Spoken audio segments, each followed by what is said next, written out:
All right, welcome to this episode of The Road to the AntiChrist.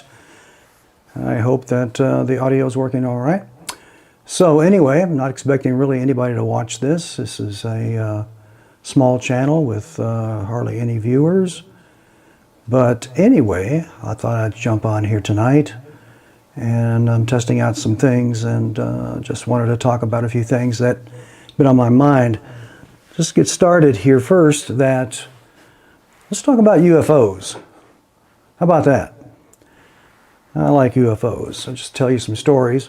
What piqued my interest about this and speaking about this now was just the other day I read an article by Elon Musk and what he said about life in the universe. And of course he says there is no evidence of that. He's a smart guy, you know. He says there's no evidence and they don't expect to find any, I don't think. At least he doesn't expect it. He, of course, has visions of traveling to the moon and then on to the planet of Mars. And he's doing a great job with his SpaceX company.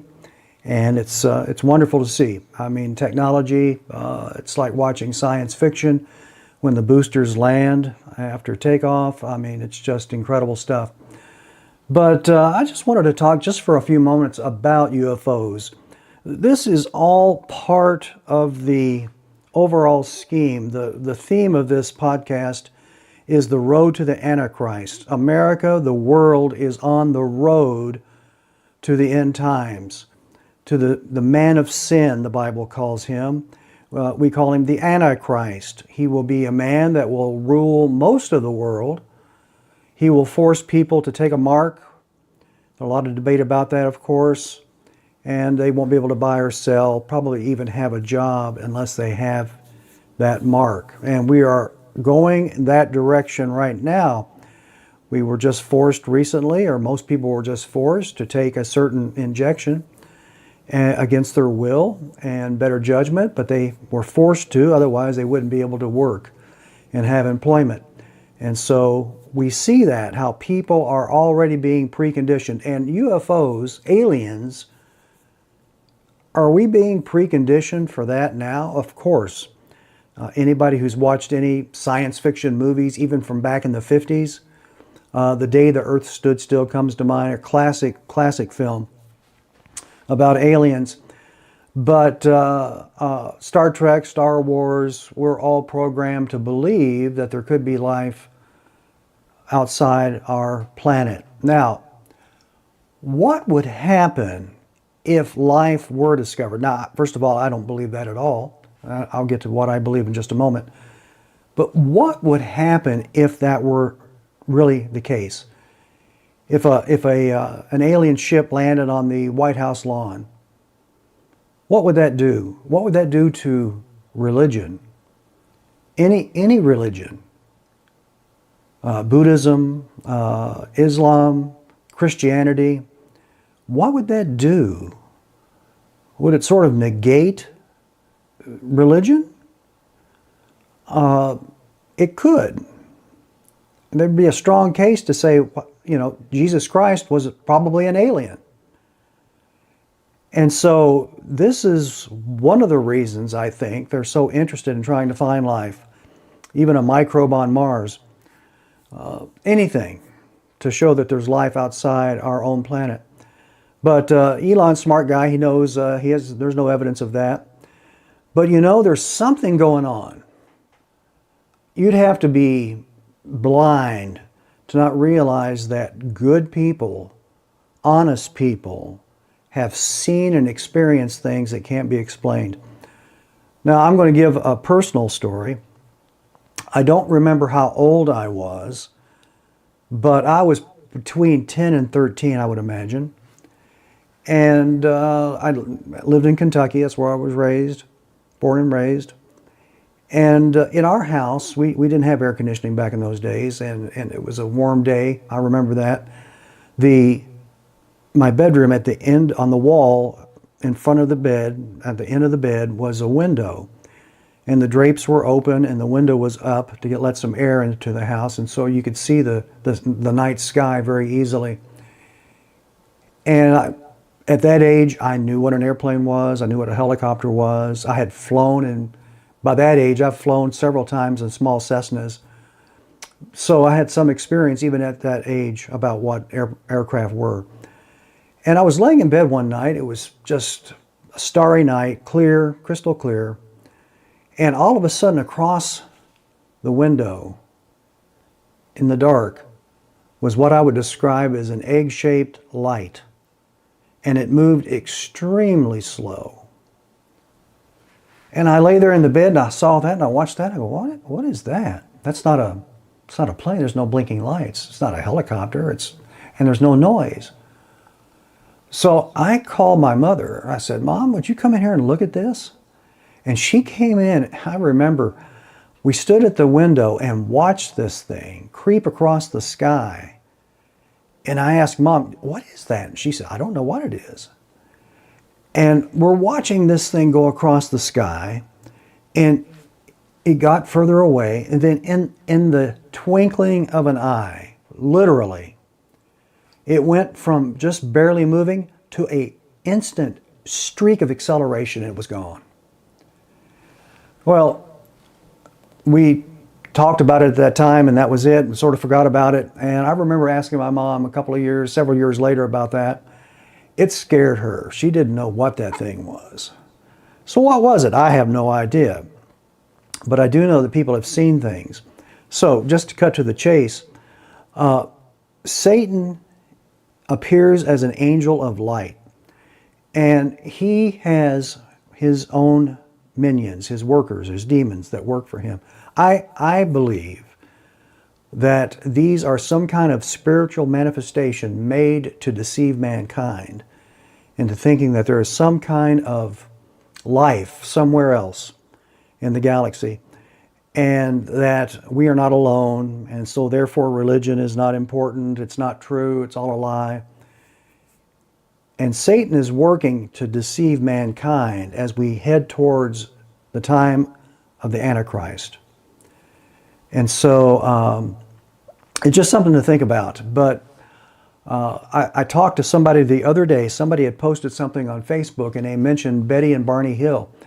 And back when I was a teenager, after this sighting, let me just get a little bit further into that, I became interested in this and started reading books. The first book I read was Flying Saucers, Serious Business by Frank Edwards.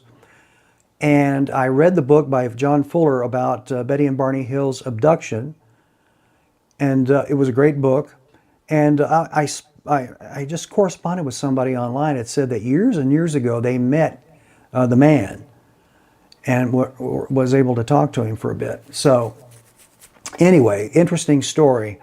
A lot of stories like that. So do I believe there are aliens? No. Elon is right. There are no aliens. In fact, let me pull this up here. Let's go to this page.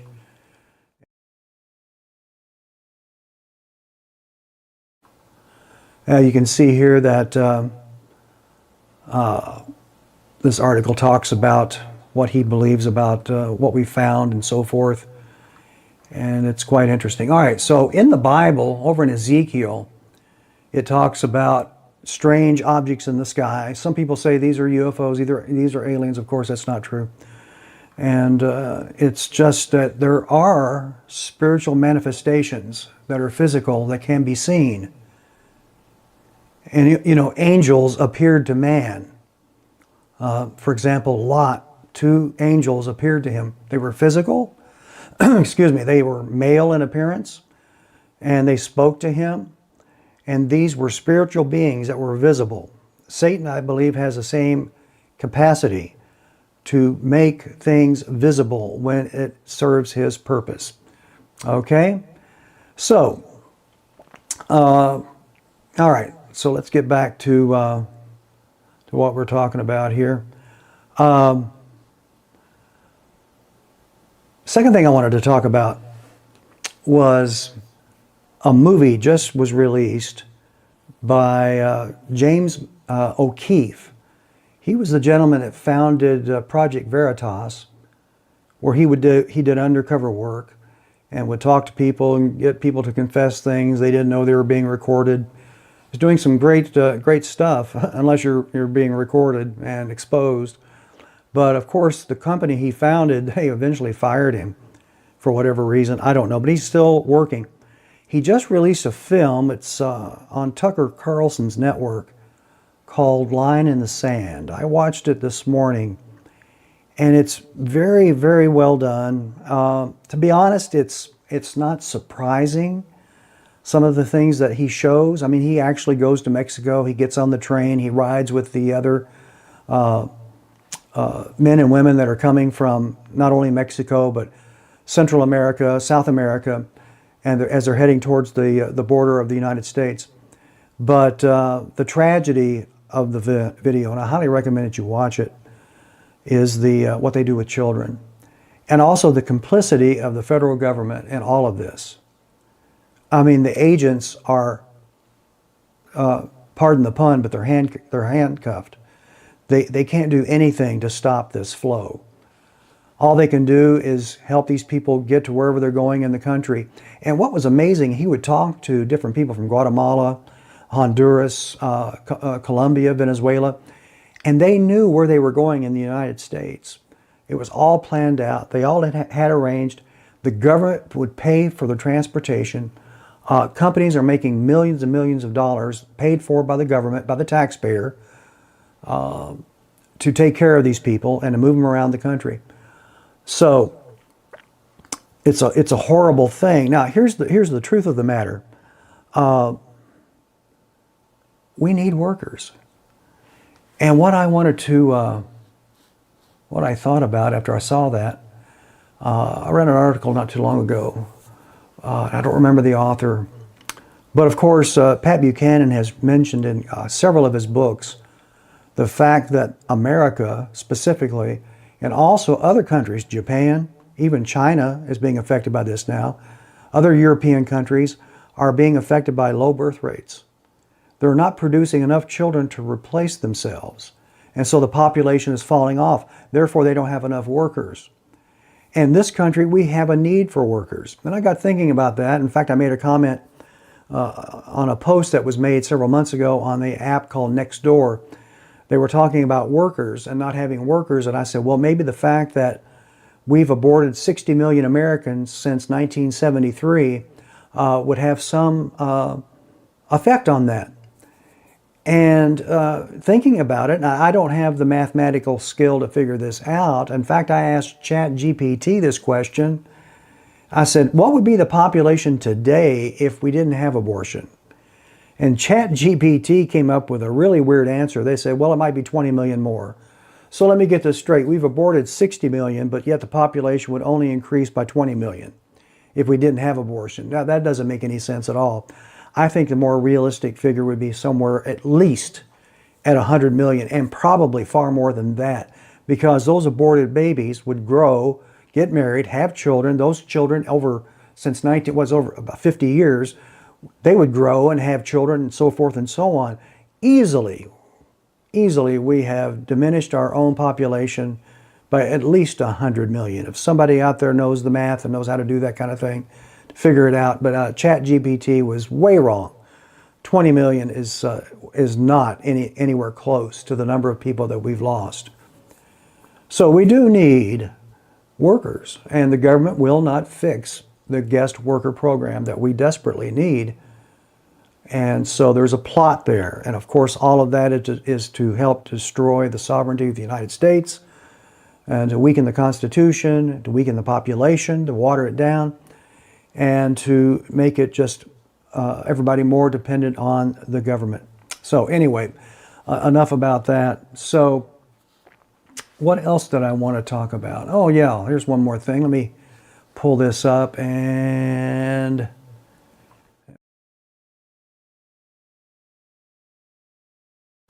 it's a story that came out that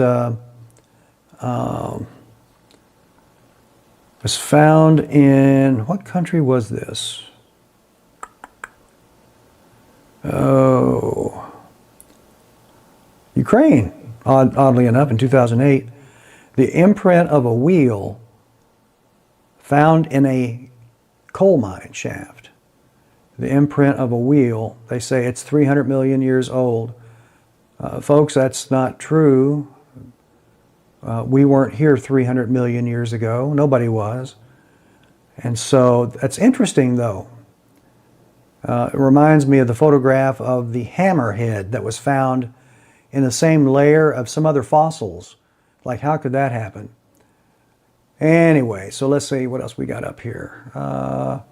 We're talking about the federal government, the growth. We don't want to talk about that. That's too depressing. Let's close out with this for tonight. Let's talk about this article by David Stockman on Lew Rockwell. I suggest that you follow Dave and the other writers on LewRockwell.com. I think it's a great website, but it's election time. And, that's why I had the thing up about how many people work for the government. You know, you listen to, and by the way, I can't endorse anybody for the coming election, but yeah, I'm not going to say who I'm voting for. But anyway, so why would you pick that person over the other person? Well, he's slightly better. That's all I'll say about it. I've never liked Trump personally. I think he's sort of a scumbag kind of a guy. Of course, Kamala is too. A scumbag type of a girl, but or woman. But even still, with personality aside, Donald Trump, at least, I believe, has an honest, sincere love of country. I can't say that about Kamala or most any of the Democrats. They just don't seem to have a love of country. I believe, in fact, when Zelensky was here in Congress and the House of Representatives, I believe they were all waving Ukrainian flags. Nobody seemed to care. A little odd to me that congressmen would be waving the flag of another country in the House of Representatives. But that's where America's at now. Anyway, let's look at this article here by Stockman. He gives the truth, and he always has, about the administrations. And in a nutshell, what he says, you know, we think that everything rises or falls based on elections. Let me go back to where you can actually see me here. Everything rises or falls based on elections. You know, Biden took office and all of a sudden inflation went up because of Biden. Well, that is, there's no doubt that his excess spending is part of that. But it takes time for things to take effect. And it's not coincidental that when you have an election from one president to another, everything follows right along within that same time frame. It just doesn't work that way. So he shows in his graphs here, and we'll get to that here in just a moment, but he talks about the fact that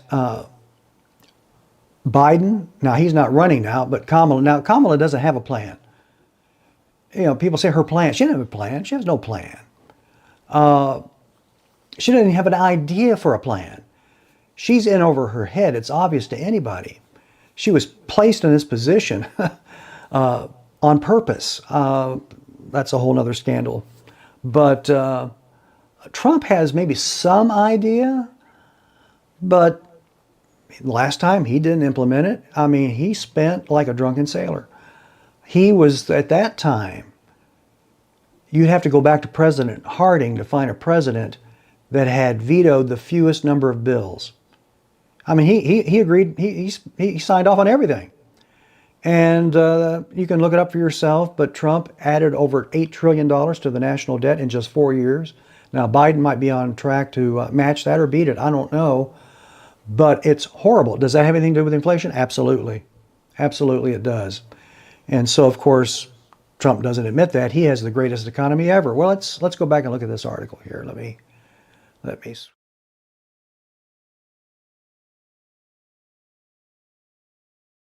You can look this up on Lew Rockwell.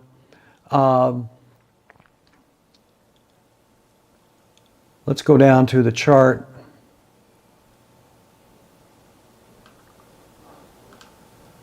Look at here. We're looking at annualized growth of net new non-farm jobs. Now, recently he's talking about job increases. It's a lie, of course. Jobs that came back are mostly the ones that were shut down for COVID. And most of these jobs they're talking about are entertainment related, service related. They're not real jobs that they base a solid economy on. But here, it says here, Obama's second term, annualized growth of net new non-farm jobs, 2.36%. Trump, 1.49, Biden, 1.27. So Obama had better job growth. All right, let's just scroll down. Let's see, a real growth per annum. Obama, 1.7, Trump, 1.5. Who had the best in this list? Well, Kennedy and Johnson had 5%. Clinton, 3.8%. We don't talk about that, but Clinton did some good things with the economy. We don't like to mention that. He's a Democrat. We don't like to, but we give credit where credit's due. So Trump, his economy is worse than Obama's. All right. So let's go on down here. What else we have? All right. Without reading it, you wouldn't understand what that is. Let's go down to this one. I don't understand what it is. Most of this is over my head. But there was another one here somewhere. Oh my goodness. Charts. Nope, I can't find it. But the truth of the matter is, if you read this statistically, that Trump did not have the world's greatest economy. Other presidents have had better. His was marginal, no matter what he says. So don't believe what you hear. Don't believe what he says. Take it with a grain of salt. Don't believe the other person either. They're all lying to us. And they're not going to be able to fix the problems. The problems are always going to be the same. And we need real change. We're not going to get it. Because why? America is on the road to the Antichrist. We're heading to a one world government, a new world order, whatever you want to call it. That's the way it's going to be. There will be continued wars, of course. It's going to get worse. It's not going to get better. And that's just the fact. The bottom line is this. Knowing all of that, where will you spend eternity? You know, we get older. Time flies. And one day you come to your end of your life. And you might be laying in a hospital bed and dying and wondering about all of the time you spent chasing things that meant absolutely nothing. And in a few minutes, a few days, a few weeks, you're going to be in eternity.